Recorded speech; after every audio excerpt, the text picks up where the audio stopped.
ಸನ್ಮಾನ್ಯ ಸಭಾಪತಿಗಳೇ, ನನ್ನ ಚುಕ್ಕೆ ಗುರುತಿನ ಪ್ರಶ್ನೆ ಸಂಖ್ಯೆ 1286 ಗೌರವಾನ್ವಿತ ಸಮಾಜ ಕಲ್ಯಾಣ ಸಚಿವರನ್ನು ಕೇಳಲು ಬಯಸ್ತೇನೆ.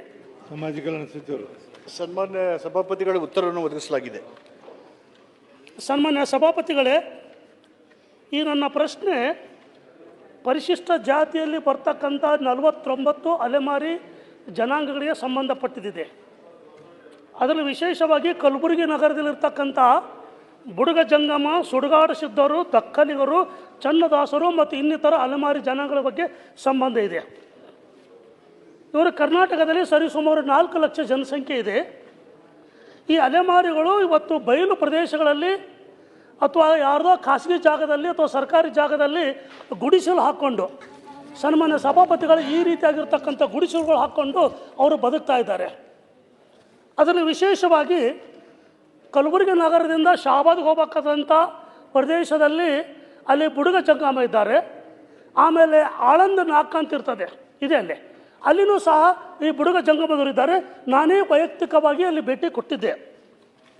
ಈ ಜನಾಂಗವು ಗುಡಿಸಲಿನಲ್ಲಿ ಬದುಕಬೇಕಾದರೆ ಕನಿಷ್ಠ ಸೌಲಭ್ಯವೂ ಸಹ ಅವರಿಗೆ ಇಲ್ಲ. ಏಕೆಂದರೆ ಈ ಕನಿಷ್ಠ ಸೌಲಭ್ಯ ಇಲ್ಲದ ಕಾರಣಕ್ಕಾಗಿ ಅತ್ಯಂತ ಹೀನಾಯ ಸ್ಥಿತಿಯಲ್ಲಿ ಅವರು ಬದುಕ್ತಾ ಇದ್ದಾರೆ. ಅವರು ಮೊದಲೆಲ್ಲ ರಾಮಾಯಣ ಅದೆಲ್ಲ ಮಾಡ್ತಾಯಿದ್ರು. ಇವಾಗ ಅದಕ್ಕೆಲ್ಲ ಬೆಲೆ ಇಲ್ಲ. ಬಣ್ಣ ಹಾಕ್ಕೊಂಡವರೆಲ್ಲ ಹಳ್ಳಿಯಲ್ಲಿ ಹೋಗ್ತಾಯಿದ್ರು.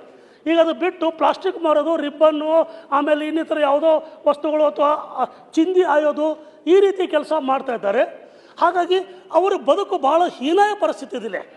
ಇದಕ್ಕೆ ಸರ್ಕಾರವು ಯಾವ ರೀತಿಯಾಗಿರ್ತಕ್ಕಂಥ ಉತ್ತರ ಕೊಡ್ತದೆ, ಆಗಲೇ ಕೊಟ್ಟಿದ್ದಾರೆ, ಅದು ಅಷ್ಟು ತೃಪ್ತಿಕರವಾಗಿಲ್ಲ. ಅದಕ್ಕೆ ತಾವು ಉತ್ತರ ಕೊಟ್ಟರೆ ಮುಂದಿನ ಎರಡು ವಿಷಯಗಳು ತಮ್ಮ ಗಮನಕ್ಕೆ ತರಲು ಬಯಸ್ತೇನೆ. ಸಚಿವರು. ಸಭಾಪತಿಗಳೇ, ಮಾನ್ಯ ಸದಸ್ಯರ ಕಾಳಜಿ ಅರ್ಥ ಆಗುತ್ತೆ. ಈಗ ತಾವು ಕಲಬುರಗಿ ಜಿಲ್ಲೆಯಲ್ಲಿ ನಗರದ ರಿಂಗ್ ರಸ್ತೆಯಿಂದ ಆಳಂದಕ್ಕೆ ಹೋಗುವ ಒಂದರಲ್ಲಿ ಸುಮಾರು 80 ಕುಟುಂಬಗಳು ಅಲ್ಲಿ ವಾಸ ಮಾಡ್ತಾ ಇದ್ದಾವೆ. ಅದರಲ್ಲಿ 50 ಕುಟುಂಬಗಳಿಗೆ ನಿವೇಶನ ಇದೆ. ಇನ್ನು 15 ಕುಟುಂಬಗಳಿಗೆ ಫಲಾನುಭವಿಗಳ ನಿವೇಶನ ಇರೋದಿಲ್ಲ. ಮತ್ತು 1 ಕೋಟಿ ಅಂದಾಜಿನಲ್ಲಿ ಶಾಸಕರ ನಿಧಿಯಿಂದ ಇನ್ಫ್ರಾಸ್ಟ್ರಕ್ಚರ್ನ ಡೆವಲಪ್ ಮಾಡಿದ್ದೀವಿ. 10% ಅವ್ರಿಗೆ ಮಕ್ಕಳಿಗೆ ಕ್ರೈಸ್ತಾಲೆಯಲ್ಲಿ ಅಡ್ಮಿಷನ್ ಕೊಟ್ಟು ಈವನ್ ಎಂಟ್ರೆನ್ಸ್ ಎಕ್ಸಾಮ್ ಇಲ್ಲದೇ ಅವ್ರಿಗೆ ಪ್ರವೇಶ ಕೊಡ್ತಕ್ಕಂಥದಕ್ಕೆ ನಾವು ಅವಕಾಶಗಳನ್ನು ಮಾಡಿಕೊಟ್ಟಿದ್ದೀವಿ.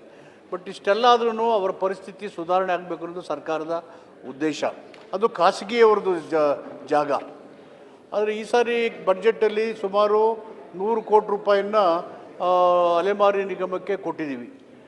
4 ವಿಭಾಗಗಳಲ್ಲಿ ರೆಸಿಡೆನ್ಷಿಯಲ್ ಶಾಲೆಯನ್ನು ಪ್ರಾರಂಭ ಮಾಡಲಿಕ್ಕೆ ಬಡ್ಜೆಟಲ್ಲಿ ಘೋಷಣೆ ಮಾಡಿದ ಜೊತೆಗೆ 10,000ಗಳನ್ನು ಮನೆ ಕಟ್ಟಬೇಕು ಅಂತೇಳಿ 5,000 ಮನೆ ಪೂರ್ಣ ಆಗಿದ್ದಾವೆ.